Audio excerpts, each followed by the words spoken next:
artiste marocain extrêmement connu, légitimement d'ailleurs connu, très très grande puissance de travail, un très grand créateur, avec une œuvre immense, énorme.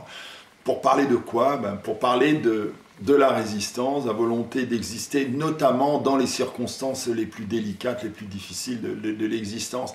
Alors c'est quelqu'un qui, bien sûr, donc il a 50 ans, Mounir Fatmi, c'est quelqu'un qui a connu toute la violence du monde arabe, la violence qui a anticipé le printemps arabe lié à la question de l'islamisme notamment, puis celle qui l'a suivi depuis bientôt 10 ans, maintenant depuis 2011.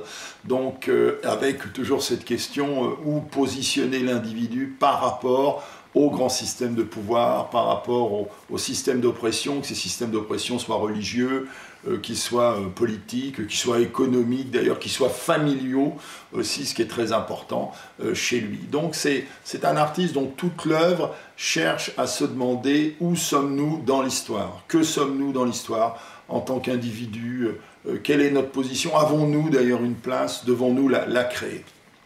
L'œuvre qui est montrée ici, donc, qui date de 2017, s'appelle Nada. Donc Nada en espagnol, ça veut dire rien. Pourquoi ce titre espagnol? Parce que cette vidéo, qui est un photomontage, donc essentiellement basé sur un ensemble de fortes de Francisco Goya y Lucientes, le peintre espagnol extrêmement connu, donc, qui s'appelle donc les Malheurs de la guerre. Donc, dans des images à travers lesquelles Goya avait documenté toutes les horreurs que les Français avaient commis lors de la conquête napoléonienne de l'Espagne au début du 19e siècle.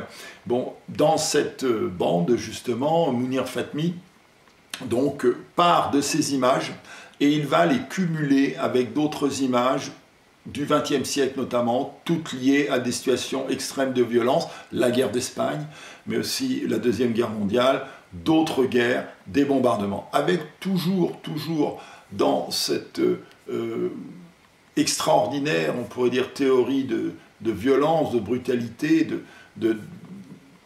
d'annihilation du fait humain, de refus de l'humain au profit du triomphe, d'un triomphe de la mort, avec toujours une figure récurrente, sans cesse là, qui est celle du diable. On voit le diable donc se promener, et le tout sous l'observation de l'artiste, parce que il y a toujours chez Mounir Fatmi, ce qui fait ce grand intérêt dans ses œuvres, c'est cette distanciation. C'est l'artiste en fait qui met en forme quelque chose. Il monte un spectacle, mais il le regarde lui-même. On voit à certains moments, par exemple, apparaître une loupe, un effet de loupe, quelqu'un qui semble regarder de plus près, comme au fond un entomologiste chercherait à très exactement déterminer quelle est la part ici du réel, ce qu'elle est exactement. Une vidéo extrêmement noire, peut-être une des plus noires de l'œuvre de Mounir Fatmi.